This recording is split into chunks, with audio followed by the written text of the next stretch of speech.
Yo, welcome. It's DJ Head. I'm here with my boy JDoe, aka ThankYouJdoe. They don't even know. They don't know. They don't know what's going on. That's why we're here today. Real quick before we start, before we get into it, I'm gonna say something that JDoe doesn't know that I'm gonna say right now, and I want to wait to ambush him with it. But he has a baby on the way. No, I'm fucking. I couldn't even hold my laugh on that. I want to say for real though. I know JDoe a long time, and he recently just hit me up and told me a bunch of things, and I was like, man, let's talk about it and let's let the people know what's really going on with JDoe, because JDoe kind of like has been in the forefront of what's going on out here for a long time, and then he wasn't in the forefront of what's going on. So I feel like you owe it to your people, your fans, people that look for you musically, to be present to address some of the things that they may have been wanting to know. Some shit that I want to know too. Right, respect. All right, first and foremost, when I introduced you, I said JDoe. When I called you JDoe, when we talked on the phone, you said that's not my name anymore. Right. So let's get into that first of all. Let's do it. So the name change is leaving behind a lot of things to me. One, it's leaving behind the desire to chase records and chase the hot shit, right? Yeah. So JDoe was very much a chaser, very much like these type of beats is what people are looking for. These type of sounds or these type of flows, things make sense. So I gotta do that. ThankYouJdoe is somebody that is knower, I would say, like knows what I do. Like before, initially I would be like, oh, I can do everything, so I can do it all. Yeah. Fuck it. And so I would do everything, and that never really connected to people, and it didn't really connect to me either, because I was just doing what I thought people wanted to hear. You know what I'm saying? ThankYouJdoe is very much knows my direction, knows my sound, and has a lot more. That's why I say ThankYouJdoe is a knower. JDoe was a chick. Gotcha. So obviously there's a difference between do you feel like when you were JDoe there was an identity crisis and trying to find yourself, because you said that you were being basically who everybody wanted you to be as opposed to being who you really wanted to be? Well, it wasn't an identity crisis, it was a money crisis. Gotcha. That's what it was all about. Like at the end of the day, this is what it takes to get to the bread. You gotta be interchangeable, so to speak, in a sense to where it's like, yo, this is what people want to hear. If you can't provide the people with what they want in that time, then you won't, you know what I'm saying, you won't be around. So I don't know if it was identity. I don't think it was identity, because to my people and my relationships outside of the business, I was still always connected with the right people. Yeah. But as far as excelling my vision, it was a little bit of a hitting the ceiling. You know what I'm saying? Gotcha. Now, when you say, because like you said, like I feel like a lot of artists run into that problem where they want to do everything. Right. Like they want the radio hits, they want to be on all the underground festivals, right, but then they want to prove to these niggas that they can rap. They can rap. Right. You know what I'm saying? Exactly. Like, you feel like that was, I remember you saying something to me similar to that you went through that phase. Yeah, because there was, coming up in my world, coming up as a fan of hip hop and being able to garner those skills or hone those skills, right, to be a rapper, you want niggas to be able to see that you can rap. Yeah, like, yo, watch this. And that's why I was doing BET cyphers and battles and going to freestyle on different radio channels or whatever, because I was like, yo, that's what's hot. That's what was hot to me. I came up in the freestyle era. Yeah. You know what I'm saying? Like, so that was like the dope shit to me, to watch Murder Mook or, different freestyle rappers or battle rappers do their thing. I'm conceited, so I'm like, when I get my chance, I'm about to rap, I'm about to go off. But then, as I spent more time into understanding the business of music and the business of artistry and what I was able to do, being able to really rap wasn't that hot to me no more. Gotcha. It's really about being able to, now it's really about making songs and being able to connect. That's the thing. You know, I'm glad you said that, because there's a stigma that people who can really spit can't write records. But then, and vice versa, the people that's writing hit records can't really rap. You know what I'm saying? Right. So where do you fall in between? Do you feel like you can do both? You feel like you do one better than the other? I feel like I can't rap no more. Okay. I would never put myself next to King Los or somebody that like just sits down and can just rap until tomorrow. Gotcha. Like Los is my favorite dude. I've sat next to, you know, Mook and different dudes that can just rap until the sun go down. Yeah. And I'll be like, yo, that what they're doing and that kind of stuff, like Jag, the stuff that they do, that's a different kind of animal. Exactly. And I used to be able to, and really, I used to like admire that type of thing. And so now, to like at the growth of my artistry, that's no longer hot to me. And it's no longer something that I aspire to be. It's something I have a high respect for. I definitely respect the people that can do that and that do that. Even Little Dicky. Like, dog, Dicky goes crazy. Yeah, Dicky can rap. But that's just not, my thing is really about songs now. So I don't know if I'm interested to, I don't know if it's something for, I don't think that's for me. Got you. So that's what I want to get into too. The biggest difference between JDoe and ThankYouJdoe. Right. Not even the brand, but the artist. Right. So JDoe and then ThankYouJdoe, the difference between those two. Well, first of all, JDoe was like bright-eyed, bushy-tailed, like don't know shit, just like, yo, nigga, I do know everybody, but I don't know what I'm doing. So what JDoe was doing was running around giving everybody all his hotness, whatever his sauce was. That's why I was in the room with this artist, that artist, these artists, making songs for these people. But then when it came to doing my stuff, I was like, well, this is what he wanted. I can do that for me. So fuck it. I'll do it. That's it for me. And I did that song for myself, and it didn't connect the same way. But I watched somebody, I wrote their whole record. I wrote their verse, their hook, put the beat together, all that. Excel was something I did for them. You know what I'm saying? And so I was like, I'm missing something. Something's not connected. I don't get it. How is this nigga blowing up and I'm sitting over here? I'm responsible. I did that. Yeah. And so what's even crazier is, at that time, early in my writing career and production career, I wasn't even getting credit for it. Because I didn't know how to get credit. I didn't even know there was a thing. I didn't know songwriting was a thing like that until I wrote Damage for Danity Kane. Before that, I was just giving away songs to the homies. Really? So, okay, let me ask you this. Because I've talked to a lot of songwriters in the business who, that's what they do. They're songwriters. Right. They never really feel a way about people blowing up off of their works. Now, when I talk to artists who write records for other artists, they tend to feel a way depending on the trajectory of the career, who they work for. Danity Kane blew up. Took off. You know what I'm saying? Like, I don't want to get into the whole who you've done stuff for, because everybody should know that. If not, it is what it is. Cool. NDAs are a thing.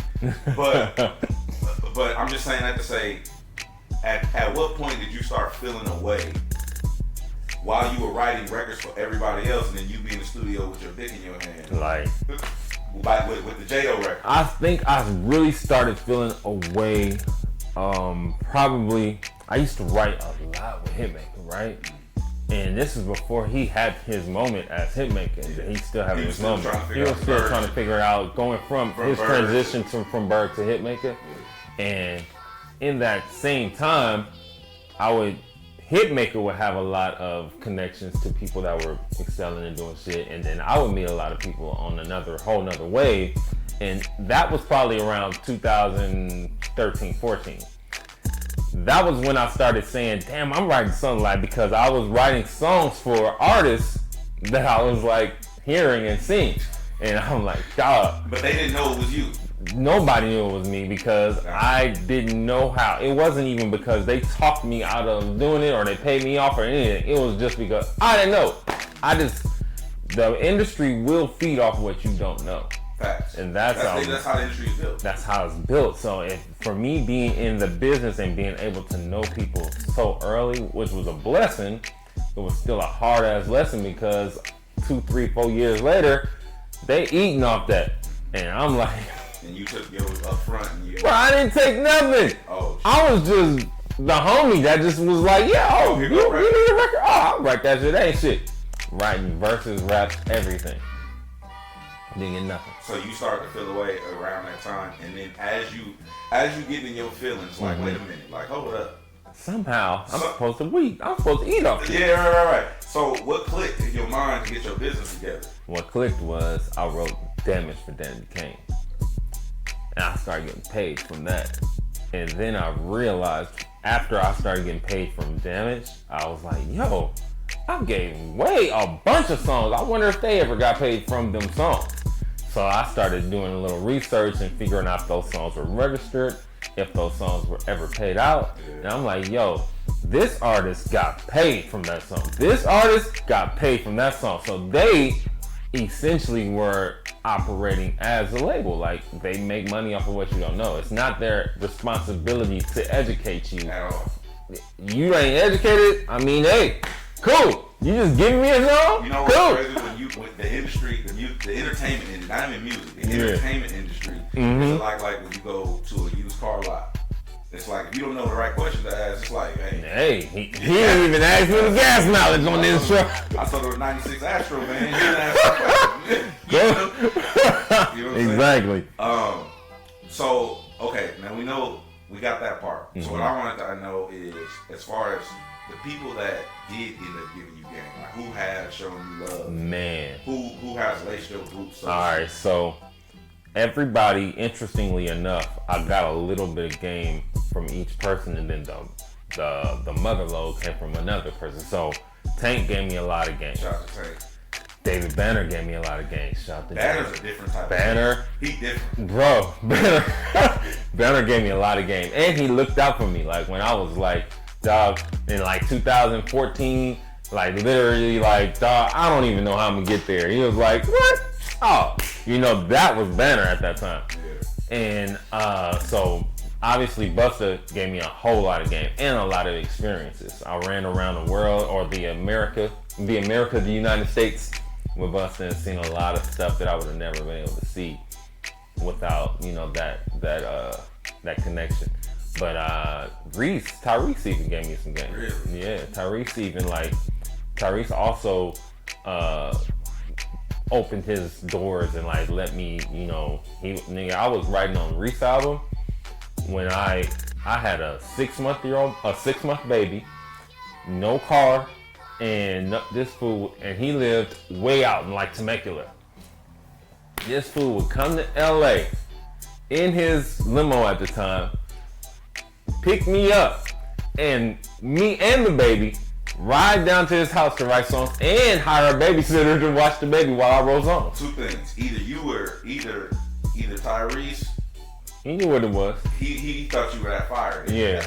At that time, he knew what he had. He knew what I had to offer, and I didn't even know. I just was like, shit, Reese is a nice ass dude, which he is, but dude was picking me up and riding for hours to go out to do studio sessions, and with a babysitter, and, you know, a space of food and everything, whatever you needed.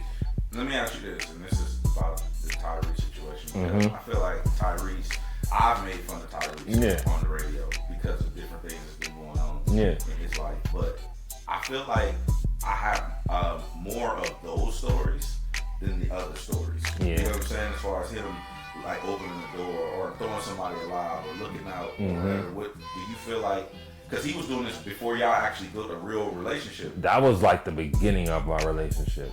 The crazy thing is, I think with successful people, with Tyrese, for example, as you continue to grow a relationship with them, you expect more from them. And he might have started off giving everything he's gonna give. That's what he's gonna. This is what you can expect from Reese. And I'll probably, as I've known him now for like 8 years, 7, 8, 9 years, you would think, oh, Reese would. He would let me alone. He would let me borrow the car. You're like, borrow the car? Nah, you could get a dinner and take a bus home or whatever you're gonna do. But you know what I'm saying? I think people's expectations of what people will give you over time changes. Have you ever felt jealousy? Because I feel like I'm gonna put myself in J.O.'s shoes. Yeah. I got a newborn baby. Right. I'm taking care of my baby. I don't got no means. I'm not making money like that. I don't have a car. All of a sudden, I got all of these people in my life, access to all of these rich ass celebrities. They have status and whatnot, and they are on, quote unquote. Right. But they are utilizing my resources. Do you ever feel a way about that, or feel jealousy in any way, envy? That's funny. Yeah, hell yeah. See, this is the thing. Somebody, I don't remember who interview I was watching, but he was like, I think it was D-Ray. Shout out to D-Ray. Shout out to D-Ray. That's another person that looked out for me. Like, he did my videos. He always showed me love whenever I seen him. It was always good mood, good vibes. ASAP Ferg, another one. But D-Ray, I think he said, and excuse me if he didn't say this, but I think he said jealousy, admiration, all of these things are the same thing with a different title under it, right? So my desire, he's like, you being like inspired to be like, yo, head on the radio. I want to be on the radio, and being like, this nigga head on the radio. I should be the one on the radio. I'm about to get my shit together and get on the radio because head doing it, and I'm gonna be bigger than him. They're really close. It's just like it's a really thin line of being like inspired and jealous of somebody. And for a long time, I would say, nah, I wasn't jealous of none of these motherfuckers. Like I knew I was gonna have my moment. Exactly. Yeah. So eventually I was like, yo, you know what? I am kind of jealous of these. I was like, you know what? Hold up. I should have been the one, you know what I'm saying? I should have been on a Coca-Cola commercial. Bro. I should have been in the Fast and Furious movie. So, check this out. There was a time that when I was riding with Busta a lot, we was in Miami with OT. And Coco had just happened. And we had pulled into Hit Factory Studio. Bruh, before we walked in, Timberland was like, oh, that's OT Genesis. I'm in love with the Coco. I got beats for you. Walked like 7 more steps. Birdman. Oh, that's OT Genesis. Nigga, I was like, man, I'm dog. Obviously, every artist. I'm way hotter than this nigga. I'm about to watch when my shit come out. Yeah. Man, my shit was like, nigga, Coco was like, out of here. But you know what? That's big. That's big because I think in the moment, your ego will take precedent, and then when you have time to reflect later on, you have to wear that shit. Bro, I had to just own that. And like, bro, I had to come to a space way later, like years later, like, yo. That was a little bit of, not even a little bit, that was jealousy. That was pure jealousy. Absolutely. It's straight envy that he was having his moment while I was still figuring out my moment or figuring out my time, right? And, you know, what comes with that jealousy is because I knew OT, I knew Eric Bellinger, I knew Janae Aiko, I knew all these artists before they had their moment, is you think, Miguel I knew Miguel. I knew all these people, and you think, oh, they're gonna have their moment and come back and get me. Cause I used to write songs with. Me and Michael B. Jordan used to hang out at his house and play video games. Right. He gonna definitely get on and be like, put me on Black Panther. Nigga, he gonna at least do the music for it. He know I can do it. Yeah. That thought process. Ain't nobody coming to save you, my brother. That's entitlement. That's entitlement, and that's that thing that you think when you come from a space of your friendship now turns into expectation. I was a friend to all these people because we were just friends. We connected along the way, and I got to meet all of them along the way. The expectation comes from you not being able to do whatever you're doing for yourself, and now you think, oh, well, Janae got an album out. She should be. I should at least. Eric Bellinger got 3 albums. I should at least have one song. And then you start expecting shit, and then you get into this space of honing some type of like anger or resentment towards them. Like they ain't even looking out for their real people, and that's where that whole idea comes from of being real and holding down your folks. And I'm like, can't nobody hold me. Can't nobody give me nothing. Can't nobody give me nothing. At the end of the day, perfect example. I remember being super annoyed with James Fauntleroy. me and Fauntleroy, that was my dog. Fauntleroy used to stay on my couch. Wow. Bro, me and Fauntleroy used to do a bunch of songs. I got like albums worth of records, me and Fauntleroy. Just, we was that dude. We was the homies because we had another mutual friend that connected us, and then we became really close. Then he hit the jackpot and went off into the stratosphere. So I'm like thinking, well, Fauntleroy know I write songs, so he gon' never happen. At that time, I hadn't come into my own understanding of being able to do what I need to do for myself. So I was still thinking Fauntleroy was gonna hook me up and put me in position. I just saw something not too long ago online, and they were saying, I forgot who was saying, I wish I could tell you exactly who it was, but it was basically to the effect that nobody's gonna come save you. That's not happening. That's not how this shit works. So when did you realize that? It's like J-Doe was on his own. You know what? For a while, I probably didn't realize that till like 2 years ago. Word. Yeah, because I was still like thinking like, yo, I'm still sitting up at Jamie Foxx's house writing songs for this big artist, or meeting Brandy, or writing songs with Kelly Rowland. Like, I'm still doing this shit. Like, they are definitely going to be like, yo, they're going to be in an interview and they be like, oh, wow, so who wrote the song? Oh, J-Doe, shouts to J-Doe, let me tell you about my guy.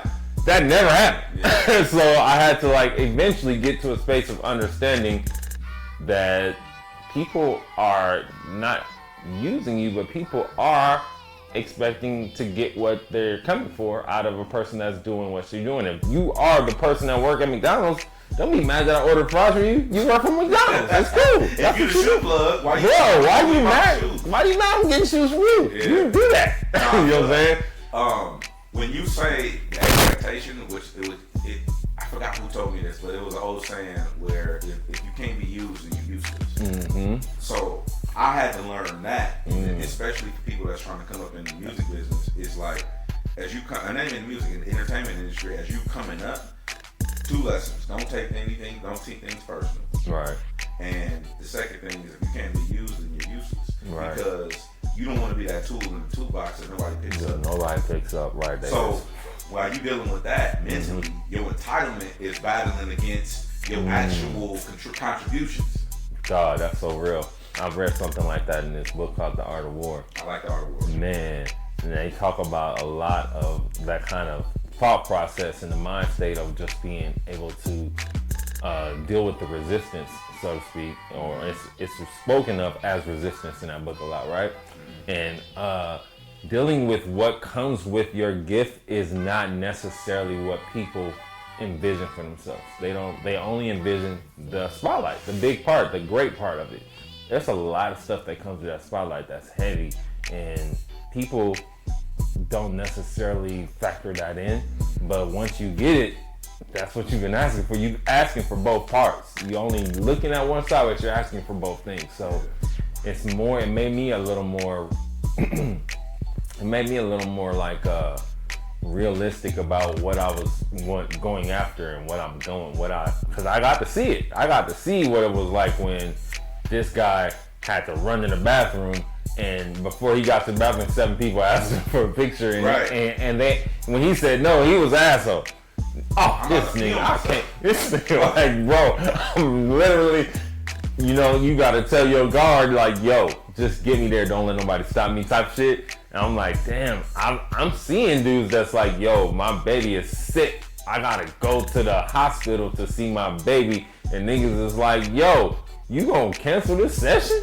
What the fuck? Bro, you're supposed to be here. I talked to you and you said you'd be here, now you gonna cancel. And you can't tell me why. This is weird. And then a whole beef starts off of that shit. I've seen it all behind the scenes and watched people be like in shit based on like real life issues. Yeah, you know what I'm saying? shit. Bro, but they don't want to have that conversation. Like, I don't need to tell you that my daughter's sick for you to give me grace to go. It's like, bro. So, but that, it's a whole lot of expectancy and ego that goes a lot into that world, that you feel like you don't have to talk about it, you don't have to deal with, you don't have to give nobody nothing. And also that everybody's trying to get something from you. So, you know. What, something else that you just named, first of all, the shit you just haphazardly threw out there. I mean, I was at Jamie Foxx's house. We was writing songs. Pittsburgh. And I was at Tyrese's house. We was like, okay, that's slight stunt. Right. Who have you had the best experience with working with? Like, not even personal relationship. Straight up songwriting, collaboration. So, because I heard horror stories about everybody. Well, that's the crazy thing. So, I hear horror stories. Negative shit. Give me something. Man, I hear horror stories about everybody too, and I'll be like, "What? I was just on it." No, I ain't. But anyway, you just said you was at Jamie Foxx's house, right? And So I heard about his house party. Fox is absolutely the funnest person to work with and the most hospitable. Like, yo, whatever you need, type of thing. You want to stay? He got a billion rooms. You want to stay? You need something to get the record, or Fox might not even come down. You might, because the studio is essentially about maybe 50 feet from his house. He might not come down there. He might just leave you back there to do it with the producer or do it with the engineer, and you can just leave whenever you finish. Or he might come down there and work with you. But my best writing connection, as far as who I was writing the best songs for, was probably Seven Streeter. Me and Seven had like a really strong synergy at the time. We were writing like together like probably once, if not twice a week. We was always writing, but we were writing before Seven got a deal as Seven. She was still she was transitioning from Rich Girl to her own artistry. We was doing songs back then. Y'all got one of my favorite songs. It's a theme song. Oh yeah, Respect. I love it. Man, I still play that song. You know, we did that record, dog. We did that record, and that was back when me and Seven. So here's the crazy shit. That beat, I was at Eric Bellinger's studio. Eric Bellinger heard the beat and was like, "Nate," and I was like, "You ain't going?" No. Oh, okay. I'll take it. Cool. Yeah, let me get that one. Took the one beat. Man's trash. Bro, it was definitely one man's trash because he skipped right over it, didn't even think twice about it. And I'm thinking, damn, that's just crazy. Took the beat over to my guy Dub Shakes, who I was working with, and I was recording my part on it. And then I was in that, at that time I had a really strong relationship with Seven. Like, you know, so I just called Seven and had her come jump on, do the hook with me, and we left it like it was just really easy. And then we didn't do the intro till way later, but till like I had my deal with Sony and was like, yo, this is gonna be the single type of thing. But yeah. When you said y'all had a strong synergy. Had you talking past it. Right. That's no longer the case. Nah, me and Sev, we had our time completely, you know, platonic and all work related, but we had our time, and then when that time ended, we had beef for a while. Like beef, like it wasn't messy because it wasn't on social media. Nah. But when you say beef, you mean like y'all not speaking, or you mean like no, it was? Nigga, let me tell you this. Me and Seven used to talk every day, if not every other day. I used to know all her shit. She used to know about all my girlfriends. I know all her boyfriends, that kind of shit. We was cool. But see, we can't put the second F on it because it was not for F. Okay. Well, you can't say BL because that's dog. So we was really good friends. Yeah. So dog, at a point, you know, industry business fucked all that shit up because we was really cool, and then some song came around that we didn't feel comfortable. She didn't feel good about how I said what I said. I didn't feel comfortable how she did the other business on it, and it just didn't work out. So we ended up doing the song. The song ended up coming out, and it didn't. And not to say nothing, but the song didn't really perform the way we both thought it would. So we really fell out over nothing. But we ended up seeing each other like. We stopped talking completely after that. Just because of the record, or because of y'all had words? Because of the business on the record. Oh, so the money. Okay. Yeah, the business on the record. That's really what messes up a lot of friendships, because once you start to know the business, you start to have an expectancy. Like, oh, I'm supposed to get X, Y, and Z. And if you don't, then you got a problem with whoever stepped in the way of you getting it. Yeah. And that was a situation to where I just didn't feel good about how that record went about it, or how she went about it, how her team went about it, and I just didn't feel good about none of that. And what I was coming into a space of zero tolerance, like, nah, I'm not rolling, and saying some wild shit. So I also still had an issue with controlling my temper. I still had an issue with that. So I was like saying some wild shit on the phone too. With her management, everybody. Like, you know, so. It's whatever. Yeah, Pull up this. nigga, like real reckless. And so it never got like to, LA shit. it never got to know, yo, so pull up then, because it was like, you know, we still dealing with women. We still dealing with somebody I had a lot of love for. But it was like, yo, it was But she also is a little rough around there. Just like she's from Florida. She got her own like. Yeah, I've heard, you know. Yeah, she has her own shit, but we just fell out like hard over that. We didn't see each other and talk for probably like 2 years. We ran into each other at Coachella, which is weird because obviously it's thousands of people crowded around to see whoever we was watching. And I just so happened to be standing in the same spot that Seven was about to walk right by.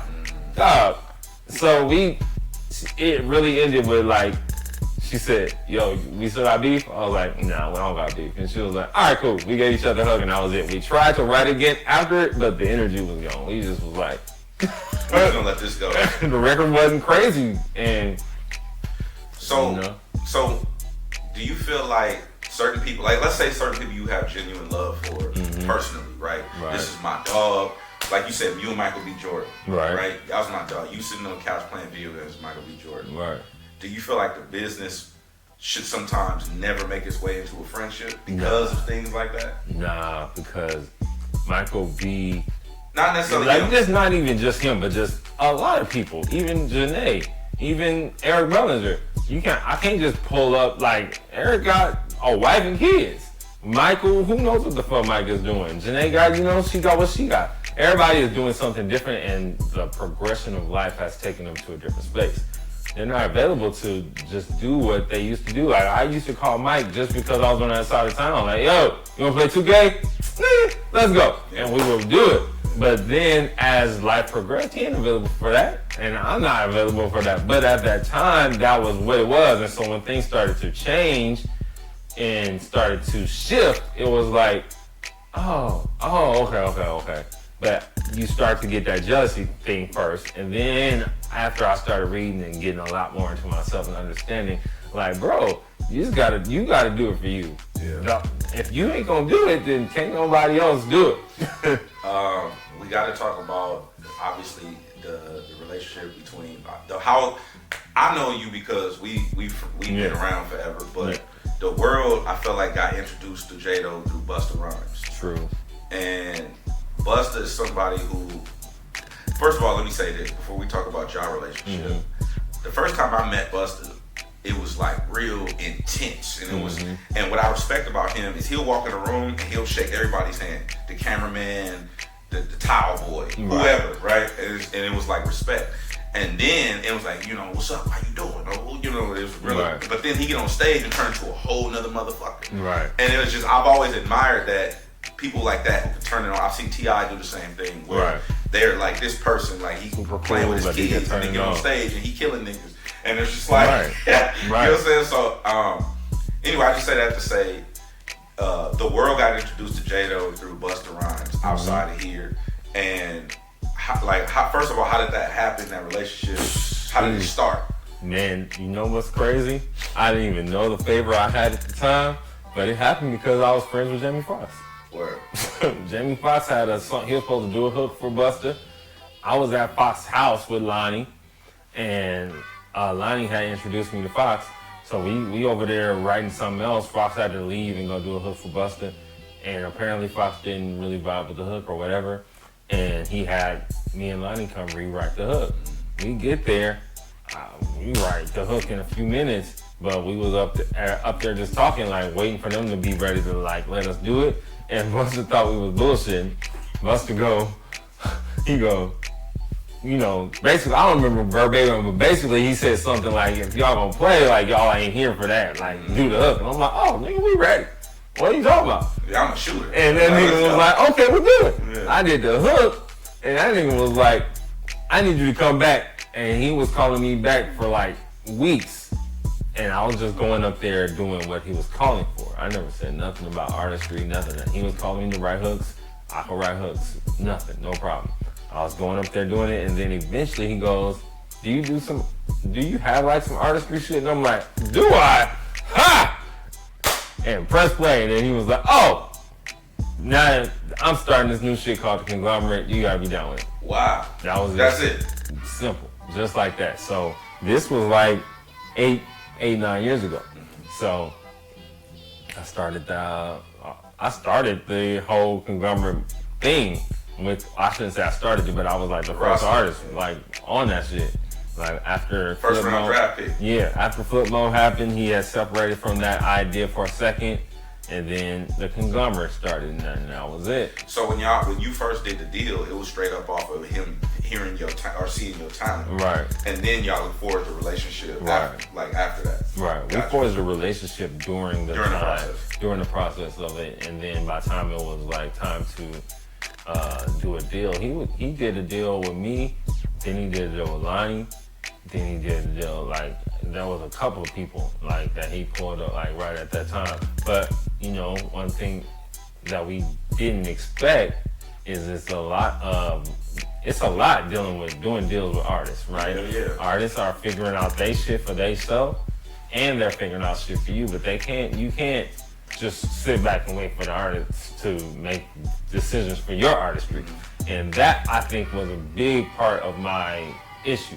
Was like, to me, I was so hot, and I had records with Eric before Eric happened. I had records with Janae before Janae happened. I was bringing all this shit to your front door that you was like, alright, cool. Nigga, I'm like, yo, I just did a song with Miguel, man. Miguel, you know who Miguel is? No, he didn't know yet. No, I'm saying, but now, but shit, you know, none of that shit translated into anything. And then, you know, eventually we turned into like just creating a whole what we would consider like a Voltron effect, where he pulled in a lot of different artists. And then I had got to a space where I was like, when all these artists, like, when I'm having a chance, because we got a lot of talented people that I think are all dope. But I was still first, like, nah. When do you feel, okay, I want to touch on this because the conversation always happens in the culture where artists, or not even artists, but people are reluctant to have artists signed to other artists for that specific reason. Right. Because the artist still want to be an artist. It's almost like, okay, if you LeBron James and you sign Steph Curry, it's like, but you're still in the league. You still going. You know, like, so it's kind of like one of them types of situations. Did you ever consider that before you did it? I did consider that before I did it, but also I was so enamored with Busta Rhymes. I was like, I don't know who wouldn't take this shot. Actually, I was managed by, I don't know if it matters. I was managed by Max Goose at the time, who was like, nah, that's probably not the best move. Wow. And I was like, what? It's bust. How is that not the best move? And I still did it. And now me and Max fell off not because of nothing to do with that. We didn't actually fall off as friends, but as far as management goes, he didn't represent me anymore, not because of that Busta Rhymes situation. But, you know, over time we just separated ways. But you know, I didn't think nothing was wrong with that. I was like, shit, this is the move. I still don't think anything is wrong with it, because there are some artists that do sign other artists that have moments. Flourish, yeah. I was having that conversation. I remember I interviewed Rick Ross, because I asked him about it. You know, I had Rick Ross on, and I gave him props for being one of the few rapper CEOs of the game who I feel like puts his artists ahead of himself. Meek Mill, you got Wale, you know. Yeah. So I felt like there are certain people who actually can pull it off successfully But that's why I want to get your take on it, because you usually get a different story from the artist side. I feel like, the artists sometimes don't take responsibility for themselves. That's what I was just about to say. Because I don't think that Stolly wasn't hot. Facts. I don't know what exactly happened. Stolly and Meek Mill was both signed to the same. They was both signed to Rick Ross. I don't think that Omarion wasn't hot. He was on Rick Ross. I don't know what happened with him, MMG, but whatever the case was, OT flourished and I didn't. I can't say that's Busta Rhymes' fault. That ain't Busta's fault. You know what I'm saying? Exactly. So, shit, I'm like, at the time, I had the craziest situation. OT was signed to, he is signed to Atlantic. I was signed to fucking Busta Rhymes and Sony, I can't remember. I was on Sony, but I can't remember that. For some reason, it's escaping me. It was a big ass producer that signed me to Sony, and they knew each other, so it was really a good Salam Remy. I'm sorry. I'm sorry that I forgot Salam Remy's name for a second. Salam Remy, Busta Rhymes, and me. And so I'm like, this is a shoe-in. So what I did, instead of working harder, now that I got Salam and Busta to talk for me, kick my feet up. I was like, that's the mistake that everyone. I was like, oh nigga, I got Salam and Busta. How are people gonna sleep on me? Obviously, they know what they're looking for. They know what's up. So I'll just wait until it's my time. And that wasn't the move.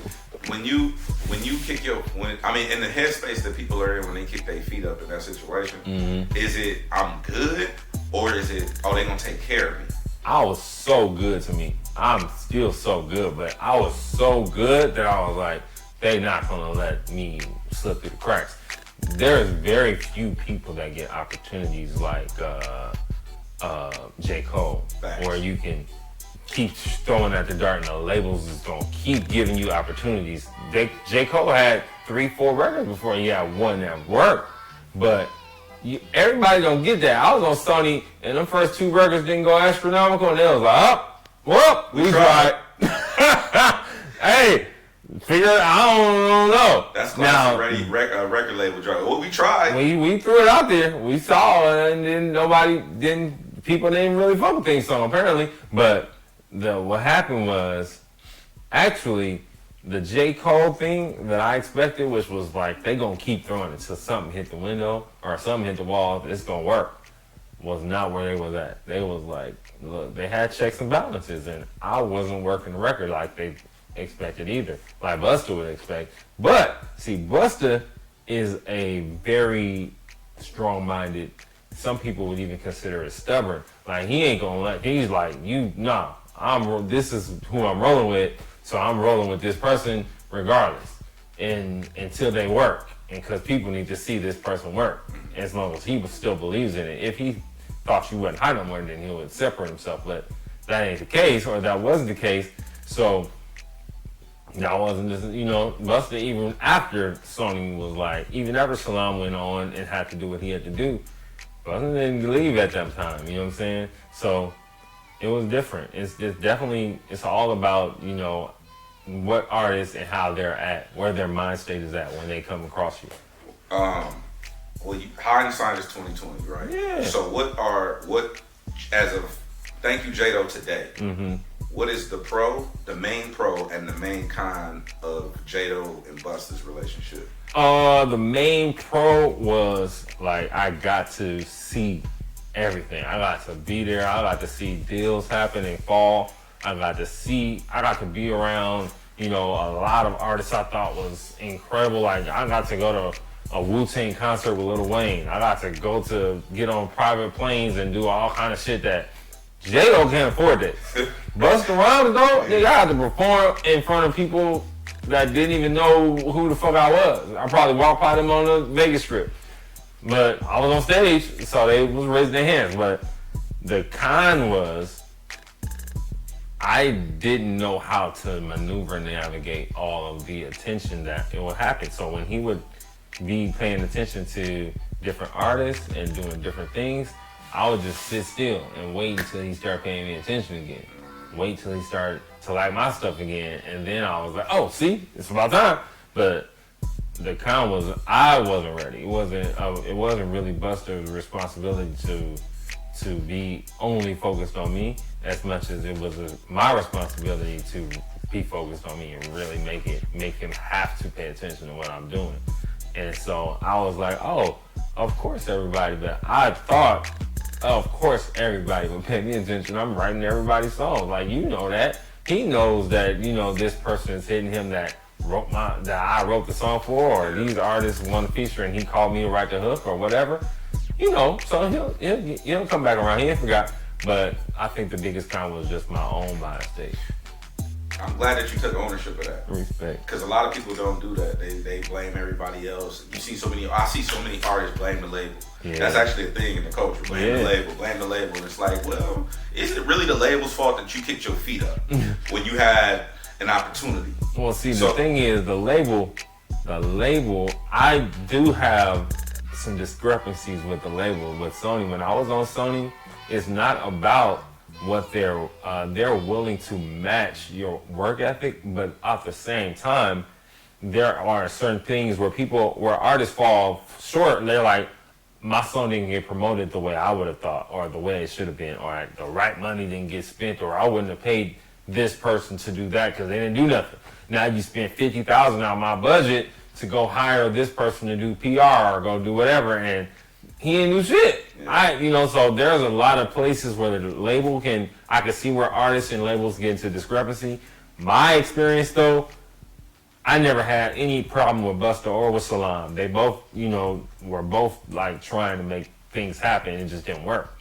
It just was like, only issues I would say is like, I didn't get to really excel and pick what I wanted. Like, it was kind of like... So you didn't pick the singles, or you didn't get to pick the records for the projects, or... Well, the project never happened. No, I'm talking about when you were putting together the projects, you had no say-so in... I have a say-so on a lot of stuff. Like, it was a lot of things happening that was just like, you don't get it, but that's not Busta and Salam. That's your first artistry, your first time stepping out. You really don't... The artists don't get a lot of say-so. They like what they like, and you need to be what they like. And if that works, then you can make decisions for your second time around. And if it don't work, it's your fault that it didn't work. That's how I go. I mean, shit. It's interesting you say that because a lot of people, like, for instance, J. Cole is one of them, and people always bring up J. Cole, right. K-Dot. It's like, well, they do it their way. It's like, no, you forgot about Workout. You forgot about... The Workout song he hates, that he don't like performing, was a hit record. We had a good thing. And it was on the radio for 2 years before he could do whatever the fuck he wanted to do. You forgot that this nigga K-Dot did fucking Waterfalls, and he had the matching sequence top and bottom, and was like, a rapper with the watch and doing all that shit until he got popping, and then was like, he don't do that. Nigga, you would never see him with a chain and a watch on now, or a sequence top and bottom. I always use Pink. Pink is a perfect example. Pink came into this game as an R&B songstress, and then R&B diva. R&B diva. Yeah. And then when she popped off and had her moment, she became a super pop princess. Only pop. Damn near rock. Alternative pop. And but that's what happens when you're successful at what you came in at. You know what I'm saying? You can do Miley Cyrus. You can play 4 or 5 different genres, and because people at this point like Miley, it's not about. It's not about the record. The record is secondary. We like Miley. We like Cardi. We like K-Dot. We like Kendrick. The record is like a bonus. Like, oh, I like that, and he got a dope record. But I like Miley. She's fun. Talk about not the end, but where are y'all relationship at now? You, Salon Remy, Busta, are you guys cordial? You guys, is it not cool? Super cordial. I mean, Salam, we very rarely talk. Me and Busta rarely talk, but it's always good energy if I talk to either one of them. You know what I'm saying? If I hit up Salam, which I never will, I shouldn't say never will, but I never do. I haven't at this point. He always responds. You know what I'm saying? Busta, I'm way more close to Busta. Me and Busta converse a lot more than me and Salam would, but he's focused. He's about to release an album. I'm on the album. I wrote Hook. Word. I wrote the joint. Him and Mariah did another joint on this album, and I wrote the hook for Mariah, which is a big moment. So I'm looking forward to that at least, and yeah. So then it's cool then, because I know it's cool. I've heard rumblings. That's why I wanted to make sure I asked you about it, because, and even when we talked briefly before, like I didn't know all of the full extent of the situation, but I've heard different things about y'all relationship, or it's not cool, or it's whatever. But I'm glad to know that y'all at least have a working relationship. Yeah, me and Buster never fell out. Like we definitely had differences, arguments, different, like as he grew and progressed in his life and what he wanted to do, as I grew and progressed in my life, there would be times that those would rub and not fuck with each other and be like, this thing was weird shit for a moment, but we never fell out like, yo, fuck that nigga type of shit. Nah, it wasn't like that. Nah, that's dope. That's real big. What about like your influences as far as artistry, rapper, producer, writer, whatever it is you want to look at? All right, so I have a list. My biggest influence on artistry is like Missy Elliott. Shout out to Missy. Missy don't get her flowers. Missy, people know, but they don't like give it up. Like, yo, she was the one. But see, Missy also, I feel like Missy might not get her flowers for being one of the first people that incorporated melody and was singing and rapping way before these motherfuckers. But Drake get all the respect. Like, Drake was the one that introduced it.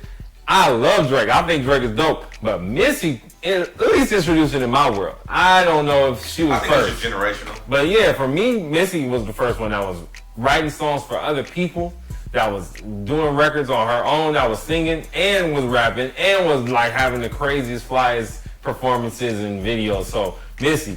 Then on some West Coast shit, DJ Quick. Shout out to Quick. Quick was like Quick don't get his flowers either. Man, Quick was a huge inspiration in my world. Then I used to spend a lot of time in the South. So my favorite nigga of all the people was Pastor Troy. Really? What? I could like do Pastor Troy. Bro, that's a random. Hey, that was like so random. Cruiser! You know who I love? Pastor Troy. Pastor! Said no one else. Pastor disaster, man. What? If y'all know Pastor disaster, you better look him up. I've a lot of PC Cruiser is my favorite nigga. What? Yes. Pastor Troy, DJ Quick. Like, look at the homies laughing and shit. Like, nobody ever says that. Like, have you ever heard anybody say that? Like, Pastor Troy's the nigga. That's the nigga that don't get his flowers. PC Cruiser. Okay. So, Pastor Troy, Missy, Quick, Busta, obviously, and I would say another like artistry inspiration was Ludacris. Man. That's another one that probably don't get as many flowers. Luda is the guy, dog. Luda was, to me, coming up in the late 90s, early 2000s, it was like, you know Luda. You know what's crazy is I was having when Luda did it. First of all, that versus battle was terrible because Nelly was picking his own records. Yeah. Artists should never pick their own records. Let the DJs pick the records. Anyway, shout out to Nelly. Shout out to Nelly. But yeah, that was wild. That was before they realized that they need to be in the same place. Yeah. Nelly was like, you ain't heard this one. Nobody heard that one. Nobody. Anyway. Shout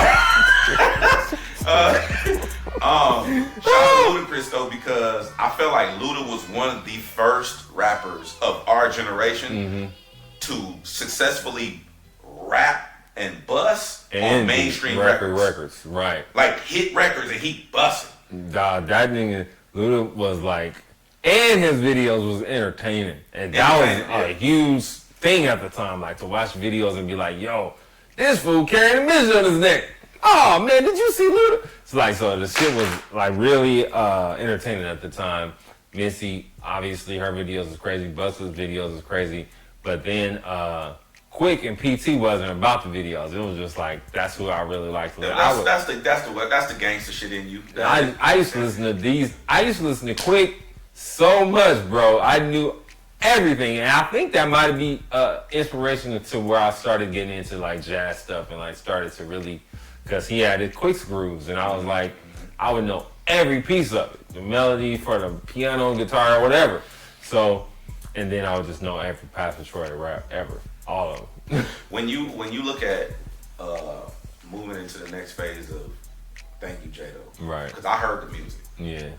I don't think people. I'm gonna be honest with you. I don't think people are ready for what it is that you're pivoting into. Yeah. I don't know how receptive they're gonna be to it initially. Right. It's gonna be one of them things that I feel like people are gonna have to like, oh, that's what he's doing. That's what he's doing. Did you? Do you have reservations about this? No, because the thing. Two things. The thing about artists, you cannot cater to people.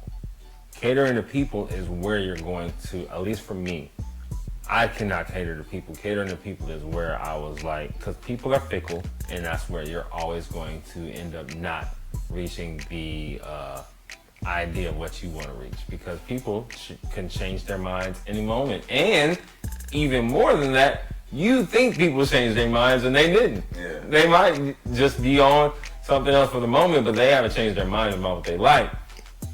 So I had to get to a space of understanding that I can't cater to people. I got to lead the charge, and that comes with isolation. That comes with people being like, I don't fuck with that new shit. But the one thing about people that you will always, no matter what, is people are attracted to success. So all you gotta do is find out how to be successful. Be successful, and people will come along. Eventually, if that pizza spot on the corner, I never went to it until it was like a line. I'm like, yo, they must have some good ass pizza. I'm gonna try that shit now. I'm spending money at the pizza spot because, them niggas, I've been knew about them. They've been on the corner for this whole time. I've been knew. I can't wait till motherfuckers start being like, I've been knew J-Lo. What? Boy, do you know? So you're not taking that offensively, because a lot of artists be like, well, now you want to fuck with me. It's like, because you're right now. Now that's the thing though. If you're not successful, if you're not warranting a reason for me to want to connect to you and stand by you and be like, thank you, J-Lo, I've been you. Then of course, it's just another person. And ain't nobody chasing after that. But the success starts with, for me at least, and what I've been learning and the way I've been researching it all starts within self, and it starts within knowing within yourself, like, is this it? Is this something that you want to die on, that you're like, no, this is hot? And you want to like let people be like, nah, and you just got to stick, you got to take it. I'm willing to take it. I'm willing for motherfuckers to be like, I ain't in. I'm like, all right, cool. I remember hearing Puff say something, Diddy, whatever you yeah. But I remember him saying something about that, like, it's like, you want to be in? He's like, I want to stay next to the light. Next to the light. And it was like, that's why I said that, because I noticed it's not even just artists. Mm-hmm. I see publicists. Well, now that I got so-and-so as my client, you want to fuck with me? It's like, they want to stand next to the light. Bro, I wrote for Puff before. I wrote for Cassie. I've been in the same room with these people, and one thing that I didn't really take huge at that time was like the game. That was so much game was happening right around me, right there. I'm right next to Puff, and I wouldn't even so much as ask this nigga a direct question of what I should be doing, as much as I would just be like, yo, that's Puff. Man, that's P. Diddy, bro. Come with me. That's him. Yeah. Like, shit. Victory. Yeah, this is the real life niggas from the front to back. People. Yeah. So, I now reflect on a lot of stuff I got to see from Puff or from Busta or from even Snoop or, a lot of these people, and use a lot of that stuff into my own knowledge or tutelage for myself, because that ain't nobody gonna cater to when you're ready to learn. It's like, it was there. What would you say, we could wrap up, but all right, what would you say now to J-Lo 10 years ago? Bro, it's alright, my nigga. Like, just relax. It's alright, just relax. It don't have because to. Anxiety or anger or what? All of that. Anxiety, like, dog, I'm never gonna get out of Inglewood. Like, this is crazy. Motherfuckers is over here. Woo, woo, woo, woo, woo. And I'm involved and connected to all that. And impatience, like it's gonna pass you by. Like, tomorrow they gonna stop printing money and dog, you gonna be over. It's not gonna work for you because it's not happening. You know what I mean? I would say to 10 year ago, J-Lo, my guy, it's alright. Just relax. Like, be all right. it's alright, dog. Chill out. You know, shout out to my big homie G Malone. He told me something one day. We was on the 110 freeway, and he was like, "Look, cuz, if something's supposed to change your life, why would it take any less than a lifetime to get it?"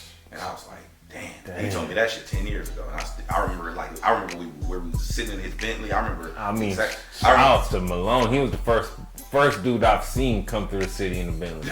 Right. First one. Yeah. G Malone was the first one, and still get out and shake hands and salute and really give game to his people. Like, he never acted funny, man. I salute my brother G Malone. The new music, Thank You Jado. What are you planning on bringing to the game? Man, you know what I realized? That there is something that I do that nobody else really taps into, and there's something that I am able to do that I had never really highlighted, which is I'm able to make songs. I'm able to do what this is, like what is missing from it. Like, a lot of the time I was called into writing sessions to do the hook or to do the writing, make a song so rappers can come in and just do their verses because they can't make songs. I'm able to make songs, and so what ThankYouJdoe is doing is definitely gonna be song oriented, but it's gonna be fun oriented. It has to feel good. So it's good. It has to feel good. It has to be fun. It has to be. This is what I'm calling it. It has to be the soundtrack to good times. The soundtrack to good So anytime you have good times, you're gonna be like, yo, I need to have ThankYouJdoe on because that's what feels like a good time. Gotcha. It feels like a good time, or it's not a record. If it's not single quality, good time, feeling record, then I'm not gonna put it out. I'm not gonna do it. And that's what ThankYouJdoe is gonna be all about. That's what's up, bro. Yeah, man. Anything else you want people to know? Yeah, I'm also gonna start my porn. No, I'm just joking. All right, Your porn coming? Yeah, y'all Jado got an OnlyFans coming. OnlyFans coming. You know, Nah. big stepper. I'll just No. say that. No, I'm fucking with you. No, I appreciate you, bro. Really, I for doing appreciate you, this. brother. Appreciate your time. Thank you, man. West Coast. Respect.